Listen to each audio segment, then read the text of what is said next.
बांग्लादेश में पिछले 4 महीनों से हिंदुओं पर हमले हो रहे हैं। हम सड़कों पर हिंदुओं से मारपीट की तस्वीरें देख रहे हैं। हम ढाका और बाकी शहरों में हिंदू मंदिरों पर हमलों की तस्वीरें भी देख रहे हैं। लेकिन अब बांग्लादेश में यह स्थिति आ चुकी है कि वहां हिंदुओं को अपनी धार्मिक पहचान छिपानी पड़ रही है।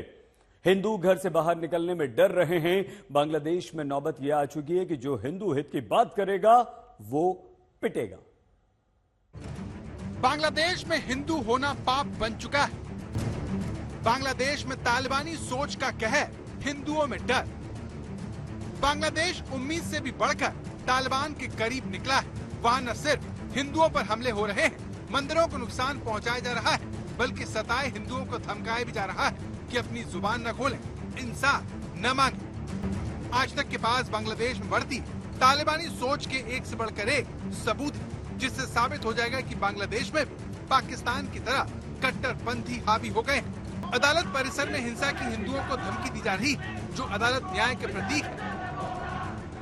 कहा जा रहा है कि जो भी चिन्मय कृष्णदास के लिए पेश होगा उसे पीटा जाएगा। चिन्मय कृष्णदास को इंसाफ न मिले, इसके लिए बांग्लादेश में इस्लामिक कट्टरपंथी इसका पूरा इंतजाम करने में लग गए हैं। इसके लिए सबसे पहले उन्होंने चिन्मय कृष्णदास के वकील पर जानलेवा हमला किया। उन्हें इतना मारा कि वो आईसीयू पहुंच गए। जिंदगी और मौत से लड़ते ये रमन रॉय हैं, जो चिन्मय कृष्णदास के वकील हैं, जिन पर इस्लामिक कट्टरपंथियों ने जानलेवा हमला कर उन्हें अस्पताल पहुंचा दिया।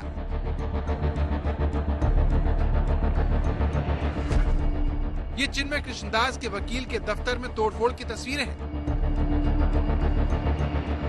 अपने इसी दफ्तर में बैठकर रमन रॉय चिन्मय कृष्णदास को जमानत दिलाने के लिए काम कर रहे थे, लेकिन मुस्लिम कट्टरपंथियों ने उन्हें बुरी तरह पीटकर अधमरा कर दिया। हमने देखा कि पिछले वीक में बहुत सारे हमारे जो इस्कॉन के भक्त हैं उनको मारा गया। एक भक्त का तो पूरा मुंह इतना फाड़ दिया कि पूरा मुंह लहूलुहान हो गया, और एक जन को पिटाई करके लातों से मारा गया।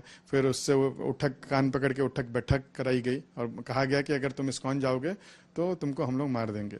तो इस तरह की जब घटनाएं होती हैं तो ये तो स्वाभाविक है कि जिससे उन लोगों को प्रोवोक ना हो। बांग्लादेश में इस्कॉन के पूर्व पुजारी चिन्मय कृष्णदास ब्रह्मचारी को पिछले महीने गिरफ्तार किया गया था।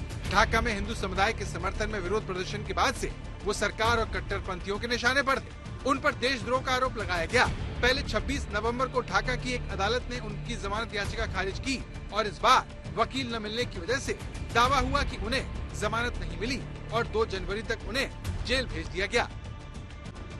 चिन्मय कृष्णदास इस वक्त किस हालत में है, उनके साथ कैसा बर्ताव हो रहा है, ये इस वक्त उनके समर्थकों के लिए चिंता की सबसे बड़ी बात है, क्योंकि जिस तरह से अदालत में खुलेआम पहले हिंदुओं से मारपीट हुई और अब चिन्मय कृष्णदास को जमानत पाने से रोका जा रहा है, उसने बांग्लादेश की सरकार की नीयत पर सवालिया निशान लगा दिया है। क्योंकि बांग्लादेश में कट्टरपंथी लगातार इस्कॉन पर हमलावर है, उसे बांग्लादेश से निकालने की तैयारी कर रहे हैं। बांग्लादेश में हिंदू इस वक्त किस हाल में जी रहे हैं, उसका अंदाजा आपको इस्कॉन की तरफ से भक्तों को दी गई नसीहत से पता चलेगा, जिसमें हिंदू होने के हर चिन्ह छिपाने की हिदायत दी जा रही है। सिचुएशन तो वोलेटाइल है, आप लोग देख ही रहे हैं। मुझको कोई भी बांग्लादेश या भक्त जो फोन करता है तो मैं उनको यही रिक्वेस्ट कर रहा हूँ कि आप लोग कम से कम जो तिलक कंठी है और जो भगवा ड्रेस या जो वाइट कुर्ता भी, धोती कुर्ता भी पहनते हैं, अभी फिलहाल पब्लिक में पहन के मत जाइए।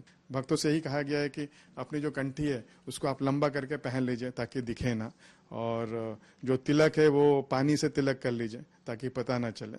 और बेटर है कि पब्लिक में जहाँ पर दूसरे लोग उनके पहनावे से गुस्सा में आ जाएं तो अभी अवॉइड करने के लिए कहा गया है। तो बांग्लादेश में हिंदुओं के साथ धर्म के आधार पर अत्याचार हो रहा है। नौबत यह आ चुकी है कि सड़क पर हिंदुओं के माथे पर तिलक देखकर, उनके गले में पड़ी कंठी माला देखकर, उनके भगवा वस्त्र देखकर उनसे मारपीट की जा रही है। वहीं दूसरी तरफ इस अत्याचार के खिलाफ आवाज उठाने वाले एक पुजारी को न्याय न मिल सके, इसके लिए उसकी तरफ से पैरवी करने वाले वकीलों पर जानलेवा हमले हो रहे हैं। वकील न मिलने पर चिन्मय कृष्णदास का जेल में उत्पीड़न हो रहा है।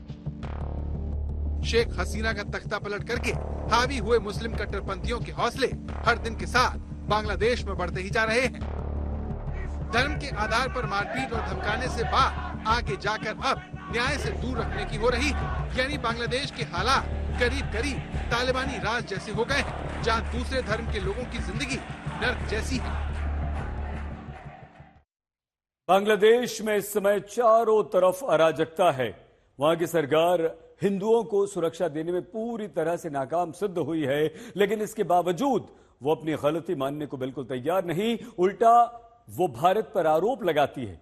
लेकिन दुनिया बांग्लादेश को बहुत ध्यान से देख रही है और हिंदुओं पर हो रहे अत्याचार से नाराज भी है। ब्रिटेन की संसद में आज बांग्लादेश में हिंदुओं पर हो रहे हमले को लेकर सरकार से सवाल पूछे गए। मोहम्मद यूनुस की सरकार के 100 दिन बांग्लादेश में हिंदुओं के लिए सबसे दर्दनाक साबित हुए। इस दौरान उन पर अनगिनत हमले हुए, हिंदुओं के मंदिरों को तोड़ा गया, लेकिन इसके बावजूद अमेरिका ने आंखें बंद कर रखी है। अल्पसंख्यकों के अधिकारों के नाम पर दूसरों को आंख दिखाने वाली जो बाइडेन की सरकार पूरी तरह चुप है, मानो बांग्लादेश में कुछ हो ही नहीं रहा। इसी साल सितंबर में जब ये तस्वीर सामने आई तो बांग्लादेश में शेख हसीना के तख्ता पलट के पीछे अमेरिकी हाथ गहराए। बाइडेन और मोहम्मद यूनुस की झप्पी ने तो सारी कहानी बयां कर दी, लेकिन हिंदुओं पर हो रहे अत्याचार को देखकर शेख हसीना उबल पड़ी हैं और उन्होंने मोहम्मद यूनुस की सरकार को फटकारते हुए कई बड़ी बातें कही। न्यूयॉर्क के एक सेमिनार को वर्चुअली संबोधित करते हुए हसीना ने ये बातें कही। शेख हसीना ने पहली बार तख्ता पलट के बारे में भी कहा, बताया कि वो नरसंहार नहीं चाहती थी, इसीलिए देश छोड़ने का फैसला किया। शेख हसीना ने आरोप लगाया कि उनके पिता की तरह उन्हें भी परिवार समेत मारने की तैयारी थी। शेख हसीना ने कहा कि बांग्लादेश में छात्रों और पुलिस पर हमले हो रहे हैं, वे मारे जा रहे हैं, हिंदुओं और बौद्धों और ईसाइयों को टारगेट किया जा रहा है। बांग्लादेश को हमारे देश भारत ने आजाद करवाया। 1971 से आज तक बांग्लादेश को जब भी जरूरत पड़ी, हमारे देश भारत ने दिल खोलकर बांग्लादेश की मदद की। लेकिन भारत को बदले में बांग्लादेश से क्या मिला? घुसपैठिए। पूर्वोत्तर के जिन भी राज्यों की सीमा बांग्लादेश से मिलती है, वहां वहां बांग्लादेश की तरफ से घुसपैठ हुई। 24 परगना के पेट्रोपोल बॉर्डर पर आज तक पहुंचा, जहां रिपोर्टिंग करते हुए एक बांग्लादेशी घुसपैठिया टहलते हुए मिला। जब हमारी टीम ने उस घुसपैठिए से बात की तो उसने बताया कि वो दिन दहाड़े बांग्लादेश में नदी पार करके भारत में दाखिल हो गया। पश्चिम बंगाल के उत्तरी 24 परगना जिले का पेट्रोपोल बॉर्डर, जहां आज तक संवाददाता राजेश साहा जिस शख्स के साथ खड़े हैं, उसकी पहचान सुनकर आप हैरान रह जाएंगे। पश्चिम बंगाल के लोगों की तरह दिखने वाला, उनकी तरह बोलने वाला ये सैफुल इस्लाम है, एक बांग्लादेशी जो भारत की सरजमी पर आराम से खड़ा हुआ है। ये बांग्लादेशी घुसपैठिया है जो टहलते हुए हिंदुस्तान की सीमा में घुसाया और आज तक संवाददाता राजेश साहा से टकरा गया। आज तक के कैमरे पर बांग्लादेशी घुसपैठिया, कैमरे पर बांग्लादेशी घुसपैठिये ने बताया दिन दहाड़े भारत में कैसे घुसा। बिना वैध वीजा के बांग्लादेश से भारत में अवैध घुसपैठ की घटना पश्चिम बंगाल में नई नहीं है, लेकिन भारत में अवैध तरीके से दाखिल हुए सैफुल इस्लाम की बातें आपको आसानी से समझा देगी कि बांग्लादेश से भारत में घुसपैठ करना किस तरह बच्चों का खेल है। বাংলাদেশ থেকে কিভাবে এলেন ভারতে? বাংলাদেশ থেকে ভারতে আপনার ওখান থেকে আমার তো মনে করেন আমার মেরে ফেলদার লাইন করেছিল, সেখান থেকে আমি যে কোনো কায়দায় পাইলে চলে এসেছি। কিভাবে এলেন? কি পায়ে হেঁটে? পায়ে হেঁটে এভাবে খালি পায়ে দেখেন আমার পা মা কাটা আমার। আপনার কাছে ভিসা আছে? হ্যাঁ, আমার কাছে কিচ্ছু নেই, ভিসা নেই? কিচ্ছু না, আমি তো চুরাই লাইনে গিয়েছিলাম। আপনি চোরা লাইনে এসেছেন, মানে চোরা পথ দিয়ে লুকিয়ে এসেছেন? জি জি। কোন পথ দিয়ে এলেন, কিভাবে এলেন? আমাদের থানা মহেশপুর, ওই লাইন থেকে ওখানে একটা নদী আছে, ওই নদী পারাপার করে নিয়ে গেছিল আমাকে।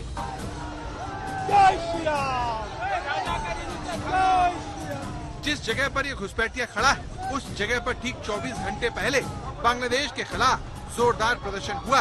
बांग्लादेश को सबक सिखाने की मांग हुई। पेट्रोपोल बॉर्डर भारत और बांग्लादेश की सीमा पर बनी बॉर्डर चेक पोस्ट है, जो पूर्वी भारत के लिए बेहद महत्वपूर्ण है, क्योंकि इस मार्ग से बड़े पैमाने पर व्यापारिक गतिविधियां चलती हैं, जो कोलकाता से सिर्फ 100 किलोमीटर दूर है। पेट्रोपोल बॉर्डर की सीमा बांग्लादेश के बेनापोल से लगती है। इस बांग्लादेशी घुसपैठिये ने आज तक के कैमरे पर कबूल किया कि कैसे उसने बांग्लादेश से भारत में एक दलाल की मदद से घुसपैठ की। আপনি কি কারণে এলেন ভারতে? কি কাজ লোন শোধ করতে না পারে ভারতে পালিয়ে এসেছেন? জি জি জি, লোন শোধ না করার কারণ করতে পারছিলাম না দেশে থেকে। আপনি নদী পেরিয়ে যখন এলেন, সে নদীতে সীমান্ত ছিল না, বর্ডার ছিল না? বর্ডার ছিল, বিএসএফ বসে আছে। আপনাদের ওপারে বিডিআর ছিল? এসব বলতে পারবো না, কিন্তু বিএসএফ দেখলাম আমাদের সাইকেল চাইলে যাচ্ছি তো উনারা মনে করছেন আমি ইন্ডিয়ান লোক, ঠিক আছে, আমার তো আর কোনো চেক ইন না, আমরা তো পয়সা দিয়ে পার হয়েছি। আপনি যখন নদী পার হলেন কেউ দেখতে পায়নি? নদী পার হবো তখন তো ছিল না, বিএসএফ কেউ ছিল না, উপরে বিডিআরও ছিল না? উপরে ভিডিও ছিল না। নদী যখন পার হলেন দিনের বেলা না রাতের অন্ধকারে? দিনের বেলা, সকালবেলা 12টা 1টার দিকে। আপনি দুপুর 12টার সময় নদী পার হয়ে বাংলাদেশ থেকে ভারতে চলে এলেন, কেউ দেখেনি? বাংলাদেশের বিডিআরও দেখেনি, ভারতের বিএসএফও দেখেনি? ওনারাও হয়তো পয়সা খায়, এই কারণে কিছু বলিনি। सैफुल इस्लाम ने आज तक को बताया कि वो कर्ज में डूब चुका था, कोई काम नहीं मिल रहा था, इसलिए पैसा कमाने के लिए वो भारत आ गया। सैफुल इस्लाम ने एक बार फिर बता दिया कि भारत में बांग्लादेश से होने वाली घुसपैठ का समाधान नहीं है। बांग्लादेश से लोग ऐसे ही भारतीय बनकर बड़ी तादाद में देश भर में बसते रहेंगे, देश को दीमक की तरह चाटते रहेंगे, सारी सरकारी सुविधाओं और सामाजिक सुरक्षा के फायदे उठाएंगे। राजेश साहा, पेट्रोपोल बॉर्डर, उत्तरी 24 परगना, आज तक। गर्मियों की छुट्टी होने वाली थी, मेरे पापा आने वाले थे, तो हम लोग सभी खुश थे। तो मैं एक बेड पे चढ़ के डांस कर रहा था, लेकिन वो पहले ही आ गए। फ्रीज। तो मैं उस समय तो कंटिन्यू नहीं कर सकता था, तो फ्रीज फ्रेम टाइप का हो गया। कसम पैदा कर